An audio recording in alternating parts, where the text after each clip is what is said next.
Fala pessoal, boa tarde. Hoje é quarta-feira de cinzas, dia 22 de fevereiro. Vamos lá, Espero que todo mundo tenha ido bem de carnaval, se divertido e em paz e tranquilidade, né? Então vamos lá.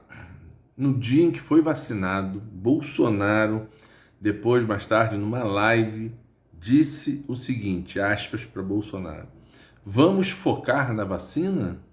Não. Porque em alguns lugares do mundo ela tem dado mostras que não protege. No dia em que, no cartão de vacinação, tem o registro que ele foi vacinado. Se foi ou se não foi, tem outra discussão nisso. Que aliás, inclusive, morreu um pouco. Eu acho que tá valendo. Tá valendo que ele foi vacinado mesmo.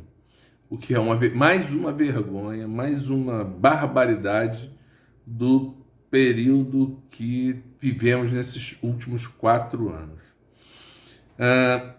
Falando em problema, coisa grave, a tragédia lá em São Sebastião, no litoral norte do estado de São Paulo. Nesse momento tem 48 mortos, mais um monte de gente desaparecida, parece que em torno de 40.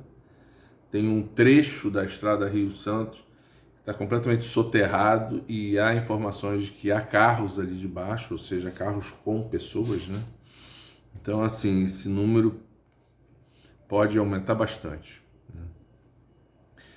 O Lula estava na Bahia descansando, esse período de carnaval, ele estava lá numa base militar, que é comum, né, os presidentes irem, exatamente para não ficar sofrendo muito assédio, E assédio assim, né? De gente indo lá pedir foto, pedir autógrafo, essas coisas. Não é outro tipo de assédio, não. Só para não ficar nenhuma dúvida aqui, que hoje em dia a gente tem que tomar cuidado com as palavras que as pessoas às vezes podem entender errado, né? E aí ele estava lá e quando, óbvio, soube, ele interrompeu a folga e foi para São Sebastião. Segunda-feira ele estava em São Sebastião. Lá ele fez um voo de helicóptero para ver a situação, se reuniu com o governador Tarcísio de Freitas, bolsonarista raiz, e com o prefeito da cidade, que é um tucano. E que o Lula, inclusive, falou o seguinte: olha, eu não sei nem qual é o partido do prefeito, mas a eleição acabou, a eleição passou. Agora nós somos governantes, temos que estar juntos para fazer o melhor possível para aplacar a dor dessa gente e que essa coisa não se repita mais. Foi muito bem. Essa foi uma mensagem muito positiva, inclusive do próprio Tarcísio, né? O prefeito ficou encantado. Disse: com o Lula aqui, agora eu tenho certeza de que as coisas vão melhorar e tal. E o Tarcísio não foi tão assim, mas foi correto também.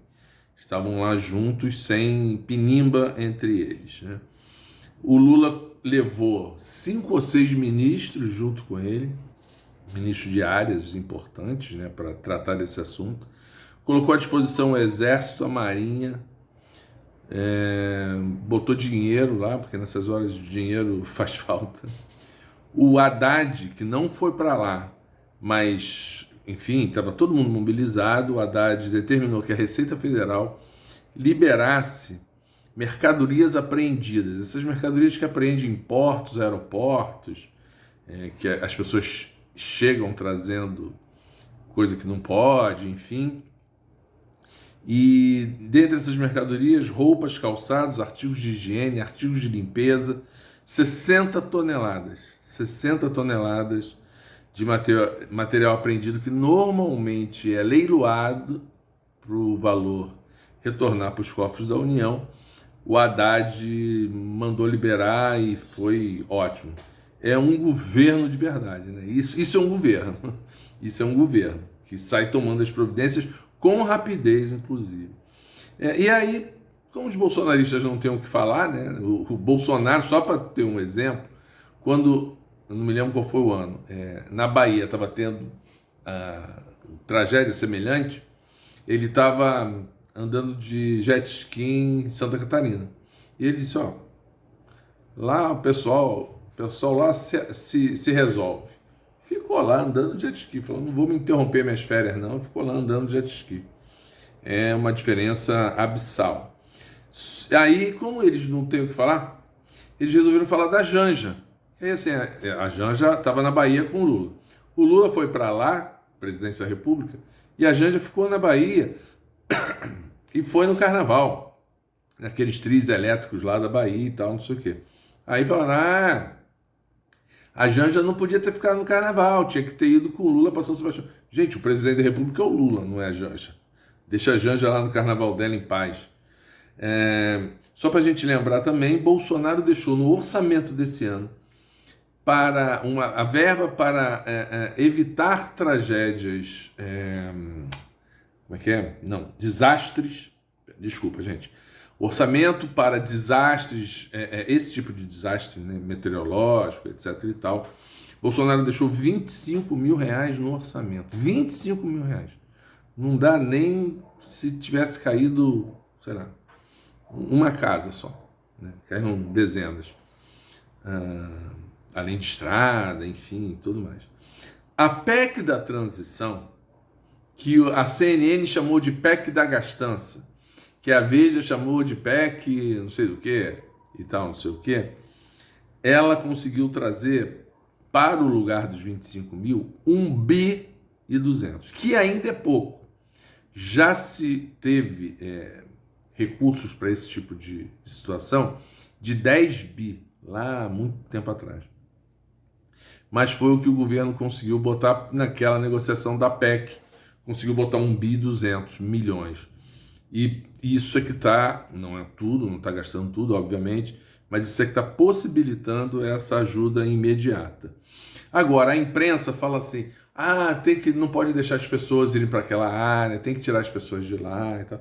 Só que as pessoas, eu li uma informação do Ministério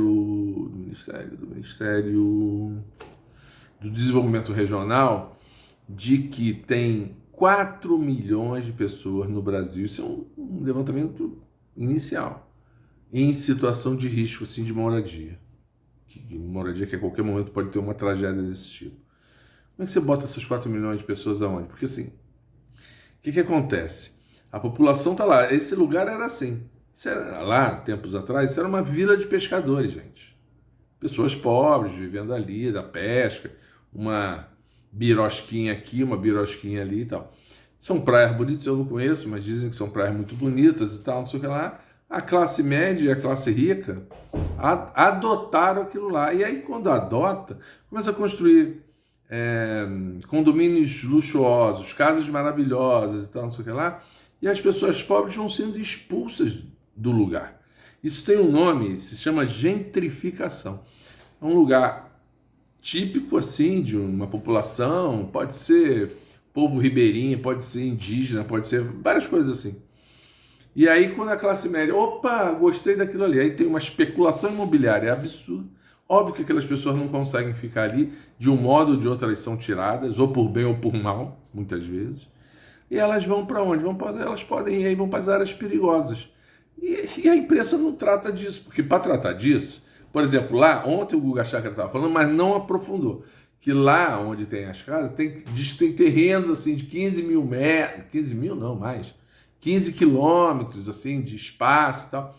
Faz casa popular ali, mas a mansão do lado não vai gostar de ter um conjunto habitacional do lado da casa com piscina, sauna, pista de boliche, etc.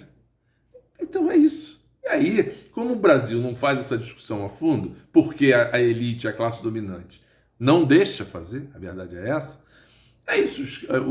As pessoas mais vulneráveis vão ficando em lugares absolutamente perigosos mesmo. E é isso. Aí tem as desgraças. E outra coisa, as mudanças climáticas, né? Enquanto não encarar, porque assim, essa chuva, sim, chove, mas, cara, tá assim, todos esses fenômenos estão aumentados em função das mudanças climáticas. Agora vamos mudar de assunto, torcendo para que tudo se resolva da forma menos dramática possível lá em São Sebastião do que já está sendo. Né? O Lula escreveu à Unesco, a Unesco vai ter uma reunião mundial E aí, por exemplo, o Barroso aqui do STF vão outros brasileiros e gente do mundo inteiro.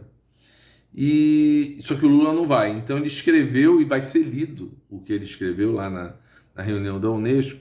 Ele vai estar propondo uma ação internacional contra o discurso de ódio e extremista nas redes sociais. Isso, gente, assim, com toda tranquilidade, isso é combater a extrema-direita mundial, que eu já comentei isso aqui semana passada, salvo engano meu. Aí o Brasil já está fazendo o trabalho de casa dele, isso está sendo bem visto, tá? Está sendo bem recebida essa proposição do Lula. O Lula é impressionante, né? Porque ele realmente não fica sem fazer proposta. Se vão fazer ou se não vão fazer é outra história, mas que ele propõe. E aí aqui dentro está fazendo o trabalho de casa. O Ministério dos Direitos Humanos publicou uma portaria recente, acho que foi sexta-feira passada, criando um grupo de mais ou menos umas 50 pessoas, é um grupo grande assim, diverso, né? Para definir estratégias de combate ao discurso de ódio, às fake news e aos extremismos. Esse grupo tem 180 dias para terminar o trabalho. A Manuela Dávila, lá do Rio Grande do Sul, vai coordenar o grupo. E pessoas, por que 50 pessoas? Porque pessoas de vários setores da sociedade brasileira. Dentre elas, tem todos os nomes na portaria, só que eu não conheço todos. Tem jornalistas, tem youtubers, tem cara que trabalha artista e tal, várias pessoas de várias áreas, sociólogos, como é que se diz? Professores, enfim. Dentre eles está o Felipe Neto, que foi uma promessa que o Lula fez, não sei se vocês se lembram, numa live com o Felipe Neto. O Felipe tocou nesse assunto e falou: pô, Lula, mas eu tenho preocupação desse troço não virar censura. O Lula falou: eu também tenho, eu não quero que seja censura, mas não podemos também conviver com esse tipo de coisa. Vamos fazer um grupo, vamos fazer uma discussão ampla e você, inclusive, pode estar presente. E está aí, o Lula cumprindo a promessa, o Felipe Neto está lá no grupo. Ainda uma proposição do Lula, que eu já também falei aqui, era, até esses dias, o único cara que falava de forma mais contundente, buscando a paz lá na Rússia e Ucrânia, né? Ele vai, esta semana, não sei, porque hoje é quarta, né? Se não é deve ser até domingo. Ele vai telefonar para o Zelensky, já está acertado isso entre as duas diplomacias, e ele depois vai receber aqui no Brasil um enviado do governo russo. Nos dois casos, ele vai falar que é necessário ter um cessar-fogo imediato e iniciar as negociações com aquele grupo, lembram? De países não envolvidos direta ou indiretamente com a guerra. Também é uma proposta que tem sido bem aceita, mas na hora de votar na ONU é que complica, né? Ele propôs também, e deve ser aceito, a ONU vai soltar uma resolução criticando a invasão da Rússia à Ucrânia. O Brasil topou assinar essa resolução, desde que tenha também, porque é isso, não adianta dizer a Rússia é culpada e manda arma para a Ucrânia. E aí você não vai parar a guerra. Então, assim, o Lula disse, olha, tudo bem, mas vamos colocar aí, que na própria resolução, que peça o fim das hostilidades entre os dois lados. E aí também isso está sendo bem aceito. Vamos ver na hora do voto, né? E aí, no fim de semana para cá, o Papa, que sempre fala, óbvio, pela paz e tal, mas dessa vez ele falou de forma mais contundente, ele falou a frase do Lula: pediu um cessar-fogo imediato e a abertura de negociações para a paz. É o que o Lula vem falando há pelo menos 15 dias. Já falava antes, fala isso desde a campanha, por sinal. Mas de 15 dias, 20 dias para cá tem intensificado. E, gente, para finalizar, a Polícia Federal abriu um inquérito para apurar a morte da Marielle e do Anderson Gomes, o motorista. Eu também falei aqui para vocês, tinha um acordo do governo federal com o governo estadual que a polícia daria apoio, mas não abriria a polícia, um inquérito. Só que alguma coisa mudou no acordo, acho que não é com briga, acho que é um acordo também, de novo, E a Polícia Federal abriu, sim, um inquérito para apurar a morte da Marielle e do Anderson, e acho, posso estar enganado, que junto com o Ministério Público do Rio, a Polícia do Rio, a Polícia Federal, acho que vão chegar onde precisa chegar. Em março faz 5 anos que Marielle foi morta, e Anderson. E até agora os dois foram os paus mandados, estão presos, mas quem mandou o pau matar está solto. Tchau, até amanhã.